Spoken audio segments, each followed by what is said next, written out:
Vaya, vaya. ¿Quién lo diría?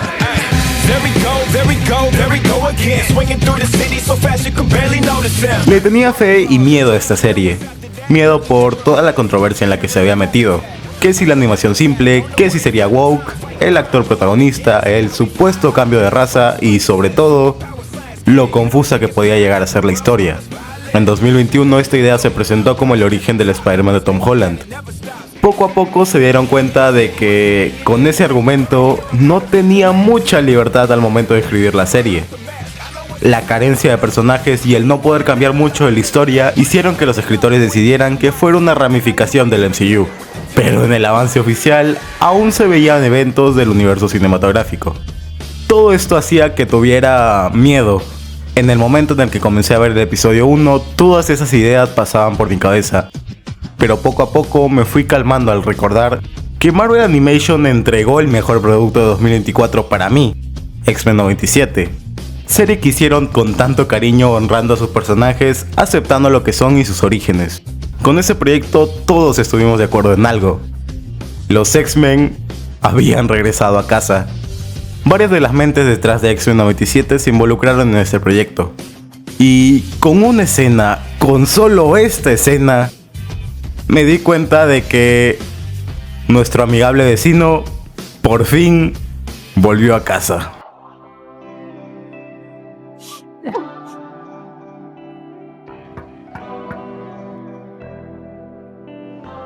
Hi, I believe this money belongs to you. Thank you. I just turned around for 1 second and... Yeah, about that. I'm sorry, I lost my job recently. When I saw the money, something came over me. I'm so sorry. Mr. Pizza Guy, sir, I mean, it's ultimately up to you, but she was just down on her luck. I don't know, maybe let her go just this once? I'm so sorry. Yeah, okay, fine. Hey, it's okay. It's okay. You made a mistake. Just please don't make me regret this. En menos de un minuto construyeron la mejor escena del personaje. En menos de un minuto han puesto en práctica los valores de Spidey. Yo hablé de la filosofía de Spider-Man en las películas y recalqué una y otra vez lo importante que es la responsabilidad para el personaje. Un valor que siempre lo pone en práctica. Con esta escena me calmé y me di cuenta que todo saldría muy bien.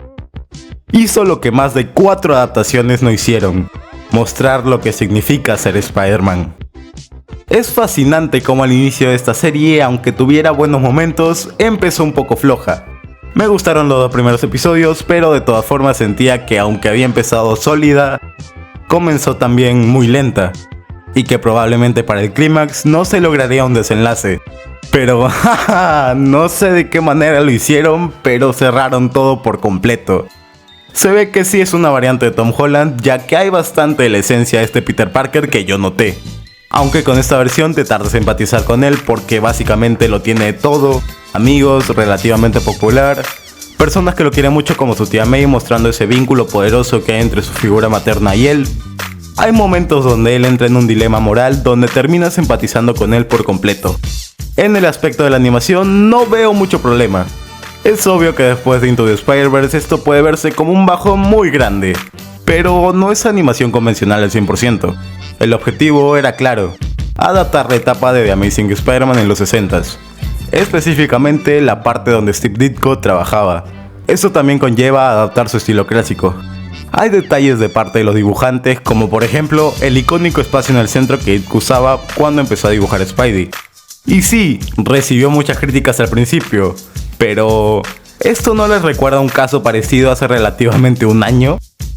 Aún así me encanta mucho cómo manejaron esta estética. La experiencia visual se complementa mucho con la narrativa y no te desconcentra en ningún momento. Yo no la veo mala, es más, me gusta cómo los personajes sobresalen del encuadre, igual que la arquitectura de un cómic. It's a comic book come to life.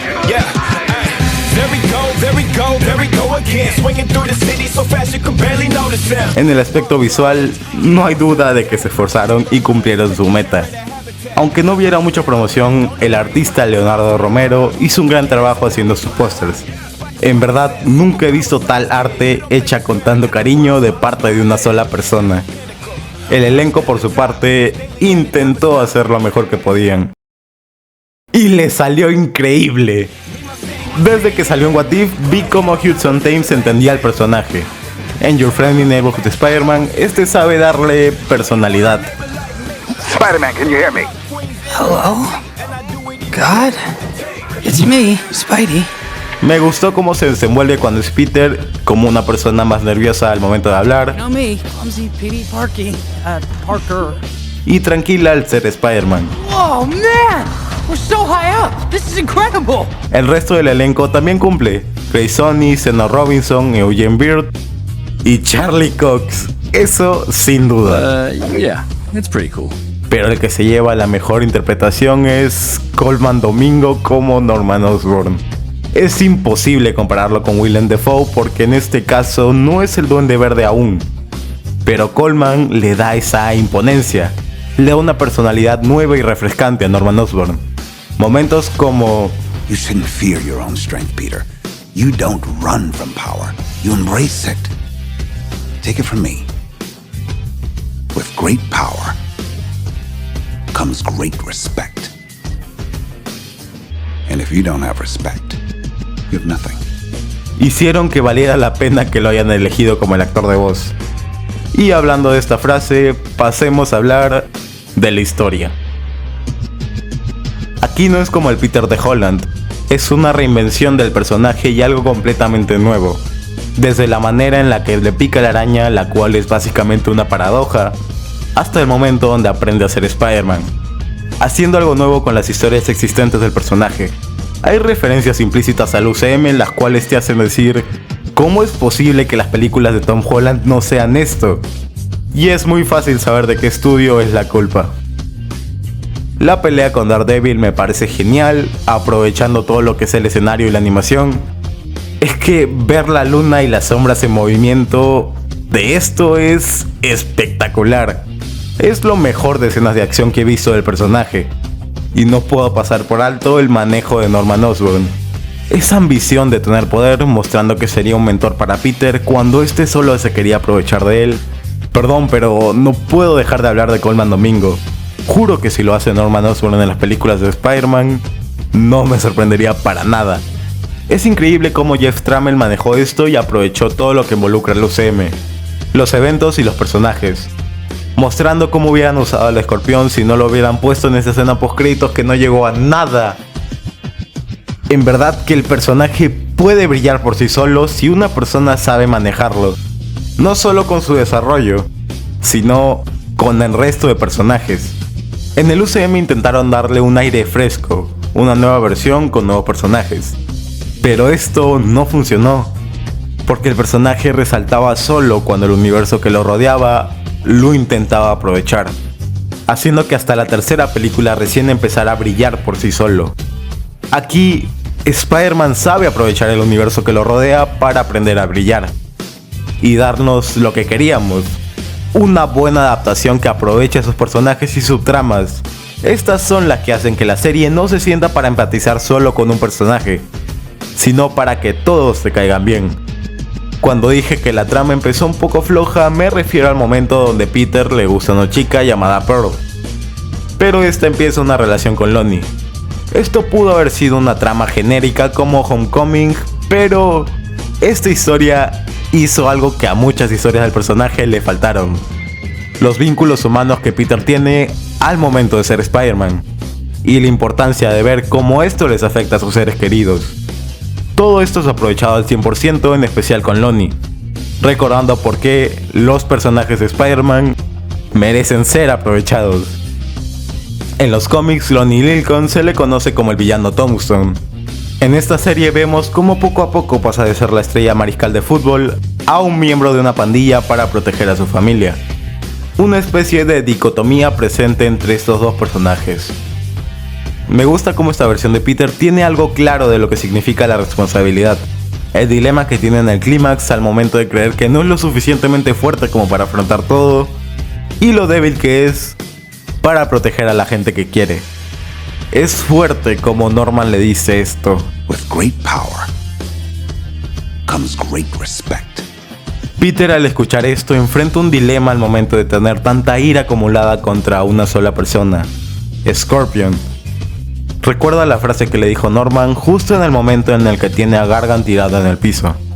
Tiene todo para acabar con él, y Peter estalla.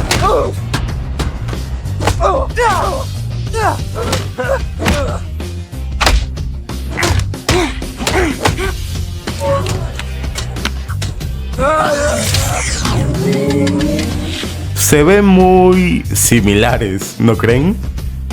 Es un conflicto que Peter tiene, pero este lo supera. Aún le falta mucho que aprender sobre su poder, y esto se descubrirán en las próximas temporadas. El mismo Doctor Strange, al conocerlo, sabe que está listo, y Uatu también. El final de esta serie se siente muy satisfactorio. El Peter de Tom Holland pasó por evoluciones e involuciones, producto de las diferencias creativas por parte de Sony al no tener idea de qué hacer con él. Esta vez se superaron, e incluso me atrevo a decir que es mucho mejor que cualquier serie animada del personaje. Desde Spectacular Spider-Man, la gente ha estado esperando una serie buena del personaje por casi una década. Disney entregó productos de muy baja calidad en ese lapso. Esto no era lo que merecía el personaje, y solo esta temporada dejó la vara muy alta. Me gustó la escritura del origen de sus poderes. Esta paradoja donde Spider-Man se crea a sí mismo es algo que nunca vi venir. Esta serie no solo está hecha por fans del personaje. Con ver cómo representan portadas clásicas de los cómics en las cartelas de la intro de la serie, significa que es gente que quiere demostrar qué es lo que puede hacer cuando tienen toda la creatividad puesta en la mesa. El terminar con esa escena del balanceo me encanta. Quiero saber cuándo la segunda temporada. Quiero ver a más personajes, quiero adentrarme en este mundo. Quiero ver cómo este estilo brilla en su máximo esplendor. Quiero adentrarme en el desarrollo de Peter. Es brillante cómo pasamos de ver cómo todo internet denigraba esta serie solo por pequeños vistazos que se habían mostrado, para que poco a poco estos le terminen agarrando cariño a este producto, y aceptaron que es una de las mejores series de Spider-Man. Porque esta vez el estudio no metió la mano a su producción, dejando que la libertad creativa se detenga, arruinando no una, sino 2 sagas. Esta vez no se tardaron casi 3 producciones en por fin entregar una construcción sólida del personaje. Esta vez tenemos al Spider-Man definitivo.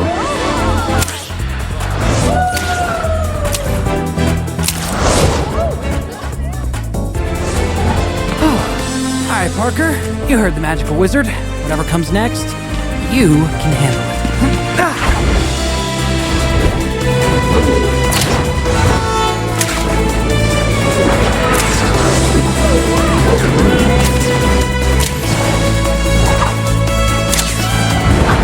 And even if I can't, I'll figure it out. After all, I'm Spider-Man.